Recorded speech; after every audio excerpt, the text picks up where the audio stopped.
Welcome to another edition of the Invisible Wheelchair Podcast. I'm Don Grodoff. Along with my wife Gina, we have a practice called Focused Healthy Family, helping families get past the behavior and anxiety issues naturally. We also produce the Invisible Wheelchair Podcast, where we are advocates for our own family and others dealing with OCD and anxiety. In the Invisible Wheelchair Podcast, we do interviews, provide resources, and information for treatment and support of OCD recovery. We also want to hear from you, your comments, and if you want to tell your story, we want to put it up on the podcast on our Stories from the OCD side. Our goal in these podcasts is to raise awareness of and advocate for the recovery from obsessive compulsive disorder, better known as OCD. Now, before we get to that podcast, let's hear about our sponsor. Today I'm here to talk about Q Science's sleep spray. Q Sciences has a number of different sprays. There's a melatonin sleep spray that contains melatonin, 5-HTP, and L-theanine. And we've used other melatonin products to help our children with falling asleep. Melatonin is something that occurs naturally in our body that helps us quiet and calm down for sleep. And yet I really feel like I've seen a difference in the spray versus other products. Our youngest is here to talk about it. What things did you like better about the spray versus the other things? I don't like the chew tablets because they leave like a weird taste, and they're mainly like they also have like you get bits in your teeth. Okay, so Q Science's spray. It's a lot better, I'd say. The taste is pretty decent and it works well. Okay. I'm happy with the quality of these products and how they're helping our whole family.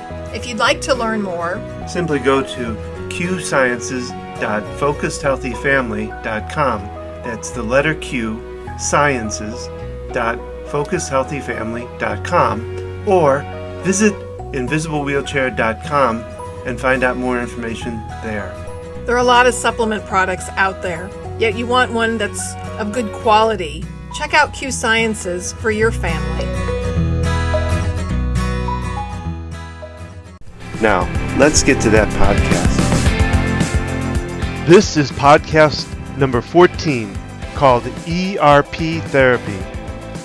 Last time we talked about flooding, a type of therapy that, in my opinion, really does not work and you really want to avoid. It's when you're going straight at it and really diving directly into the triggers that trigger somebody's anxiety, and usually going for the biggest ones. And just jumping right in, not going fast at it, getting exposed immediately to the trigger, which to me is like just a basic bomb happening for OCD. So today we're going to talk about ERP, exposure and response prevention therapy. And let me read for you the definition off of the iocdf International OCD Foundation website, which is, by the way, listed on the website invisiblewheelchair.com. And I'm going to read it from there. This is an excerpt, and it's under the title of What is Exposure and Response Prevention? CBT, better known as cognitive behavioral therapy, also really known in layman's term as talk therapy. CBT refers to a group of similar types of therapies used by mental health therapists for treating psychological disorders, with the most important type of CBT for OCD being exposure and response prevention, or ERP. The exposure in ERP refers to exposing yourself to the thoughts, images, objects, and situations that make you anxious and start your obsessions, while the response prevention part of ERP refers to making a choice not to do the compulsive behavior once the anxiety or obsessions have been triggered. All of this is done under the guidance of a therapist at the beginning, though you will eventually learn to do your own ERP exercises to help manage your symptoms. And by the way, I'll throw a plug in here for myself in this, shameless plug might be, but I also help in coaching that the therapist gets you going. I can coach you along and give you the encouragement and the guidance to make it through that process. So here is my view of what ERP is and how I have held and done it with my OCD kids. It's a methodical, slow, and tedious exposure to the triggers that set off OCD. It is a step-by-step approach. It's time-consuming, but to me it is one of the best treatments for OCD. It starts out slow with it can go with either your biggest or your simplest trigger. Most of the time I like to think about it going with the simplest first, so there can be immediate sense of accomplishment by going after the lightest trigger. And by that I mean a trigger, when my daughter and I would work on it, I would ask her, okay, so this object that's really bothering you, on a 1 to 10 scale, how strong does that drive your anxiety? And she would give me a number in between there.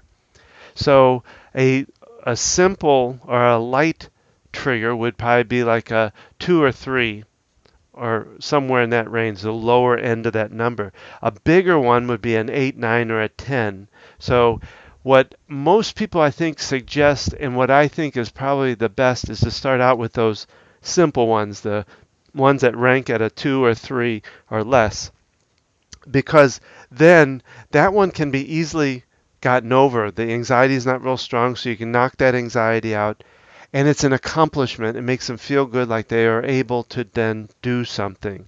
So, we take either the simplest or the biggest, but like I say, I suggest the simplest. And you find ways to slowly and simply be around it, touch it, be near it, get acquainted with that trigger. And so the object of it is to kind of desensitize yourself to that trigger, to become more comfortable with the trigger, so future contact with that trigger, whatever it might be, will be easier and less effective, and won't raise anxiety, or at least it won't raise it up high at all. So, and I'll give you, well, first I'd like to read what their way of kind of saying, a way to think of ERP. And I'm going to read this from the IOCD, the International OCD Foundation website. This is under the category, another way to think about ERP. And I'm going to read it directly because I think it's kind of fitting and helps to understand it. Think of your anxiety as an alarm system. If an alarm goes off, what does it mean? The alarm is there to get your attention. If an intruder is trying to break into your house, the alarm goes off, wakes you up, gets you to act, to do something, to protect yourself and your family. But what if the alarm system went off when a bird landed on the roof instead? Your body would respond to that alarm the same way it would if there were an actual threat, such as an intruder. OCD takes over your body's alarm system, a system that should be there to protect you. But instead of only warning you of real danger, the alarm system begins to respond to any trigger, no matter how small, as an absolute, terrifying, catastrophic threat. When your anxiety goes off, like the alarm system, it communicates information that you are in danger, rather than, pay attention, you might be in danger.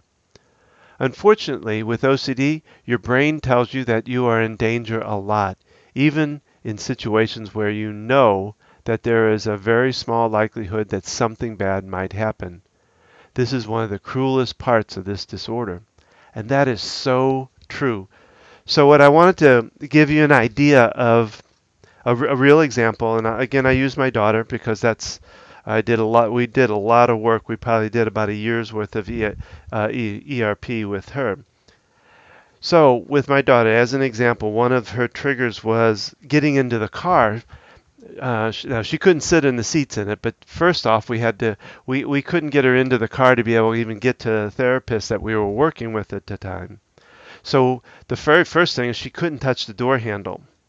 And I think I've gone over before as to what that triggers about. But I mean, somebody may have touched it that had done something that really triggers her, And so she would not touch it. She wouldn't really touch any doorknobs because so many people could have touched it. But so what we had to do, first of all, understand that she was involved with most of the decisions on how to plan this out. She was hesitant at first, so a lot of this planning we had to do initially without her. But once she started getting into it, she would help us decide what the different steps were to get to, overcoming these triggers. But let's go back to the car, the door handle. So what we had to do first with her was understand what the level of it was, and then we had to take a picture of the door handle and bring it in. She was inside. She wasn't near the car or outside or anything like that. She had to look at that picture of that door handle, and with her, it would trigger her anxiety. It would start raising up her anxiety. She'd get really anxious looking at it. But she had to sit and look at that picture and go through the anxiety till it came down. And we had to do that multiple times. We usually did it twice a day. We would work on our homework, as we called it, our exposures. And we did a lot of her, at least initially, would take 3 to 4, maybe even a week for her to really get over just one step of it. So from the pictures, once she could look at that picture and it didn't raise anxiety, or at least didn't raise it up into a high level, we were able to move on to the next step. And in her case, the next step would be stepping or looking through the door at the car door. So she was still a distance, she was still inside, had to go through the same thing, get through the anxiety of it, all of that. And in our process, I used tapping a lot. I used surrogate tapping on me, and as she progressed later on, she would do the tapping herself. But the tapping would help bring down the anxiety even faster. So then the next step was once she was able to look through the door to the car to the door handle, and without anxiety, then she would take the next step, which was she stepped outside and looked across at the door.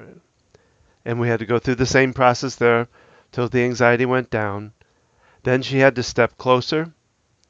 I don't remember how many feet, but there was we would just step till she said, I just can't take it anymore, and we'd stop. And then she would sit there and go through that a couple of days on that, or whatever it took to get down on that anxiety, step closer and closer until she was right up against the door, not touching it at first, but looking at it. And again, same process till it got down. Then she would put the tip of her finger, the very least amount she could, against the door handle, and that would drive her into high anxiety. And we had to sit there and have her hold on to it till that anxiety went down. And then, that one especially took a while. I think that took probably 4 or 5 days at least to get past that. And then she had to put 2 fingers on, then 3 fingers on, then 4, then possibly touching with the top of all of her fingers or something like that, and then possibly grabbing it. And again, step by step, slow and methodical, encouraging her all the way, not condemning her, but encouraging her all the way until she was able to touch the door and then finally open the door. And a lot of times, as the more we got through different triggers, as we got to 3 or 4 triggers had been passed, then a lot of times I could encourage her to go, I think you could really do this next step now. And she would go, oh, all right. And she would do whatever the next big step was. Now, you have to be very careful, because I'll tell you what can happen if you try to rush this. And that we talked about, I think, in the flooding, is you can't jump from, her looking at the picture to touching the door. That's too dramatic, too bold, too strong, and can actually reverse the whole process. And trust me, I've done that. We were doing so good, and I jumped her too far. We were just having a good day, and it was really going well, and she was really happy and enthusiastic about doing it, which was not totally unusual, but it was. But this one day we went too far. I stepped her right to a certain point that was not good, and it threw us back months of therapy, months of this ERP, and we kind of had to start all over again. So I warn you very heavily, don't go too fast or too heavy with this at one time. So you have to kind of plot it out. And I in coaching, I help people to plot out steps, goals, things like that they can do to be able to get this done properly. You want to encourage them during the losses, because you'll make 2 steps forward and then you'll make a step backwards. And sometimes you'll make 2 steps forward and 2 steps back. But you got to encourage those losses, saying, I know you can do this, and we'll just keep trying. We'll just keep working on it. And you celebrate the wins. You celebrate when they really, and give them let them celebrate too. Make sure they're celebrating. So the principle behind it is to sit through the anxiety until you're able to see or touch the trigger with no to little anxiety. And each step you sit through the anxiety till you get to the other side of it. And again, I use EFT, the tapping process I use, to help speed that reduction of anxiety. And the more you did that, the less anxiety. And just as a note, and I'm not going to go into heavy about medication, but a lot of times the medication that's used, I think, the most in this is the SSRIs, the selective serotonin reuptake inhibitors. And I'll kind of explain that real quickly as what that does. In OCD, and here again, I am not a doctor, not a therapist, but I'm going to explain this in the real layman's terms that I kind of understand it in. And I think I'm pretty close with this in understanding, but when in the brain of an OCD person, the neural pathways talk to each other. They're firing messages back and forth to each other. In a person with OCD's brain, the messages are being sent out, but coming back like backwash, which is not proper. And that's where you get the loop of talking. We talk because the part of this does have some talk to it. But, a lot of people talk about CBT. And therapists, I think, that I've seen that don't really understand OCD try to do CBT. I'm sorry, therapists that don't understand OCD tend to want to talk about CBT, and it has to be done very carefully because, and most times, I think there's even studies that it talks about it on the iocd Foundation site, that there's actually been studies that show that it really is not effective and actually can, kind of backfire because think about it, you've got this loop of messages that go on in the head that just get worse and worse and worse. My daughters went crazy and would keep her mind so filled with negative thoughts and bad thoughts that if you're using talk therapy to get through this, that can, a lot of times what that can do is fire those loops, get those messages going and spiral into loops of messages that aren't good. So I would be cautious. Like I said, I feel like ERP therapy is one of the best therapies there are. And of course, like I said, I talk about, I think in one of the other ones I talked about the range of therapies there are. And like EFT and the Alpha Stim that I work with, hypnotherapy, all of that is good stuff that really supplements well with ERP. So I'm not downing the other ones. I'm just saying I think it's almost a must that ERP should be in the plan for anybody with OCD.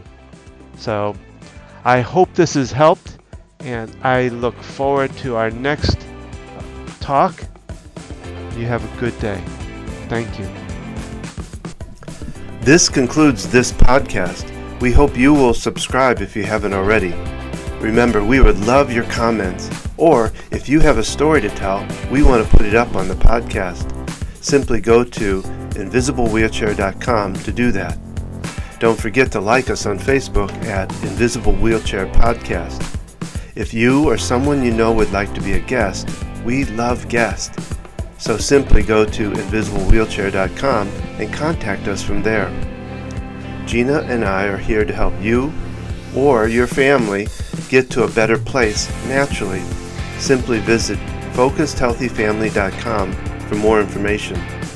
Thank you for joining us on this journey. Keep tapping and focusing forward for a better way.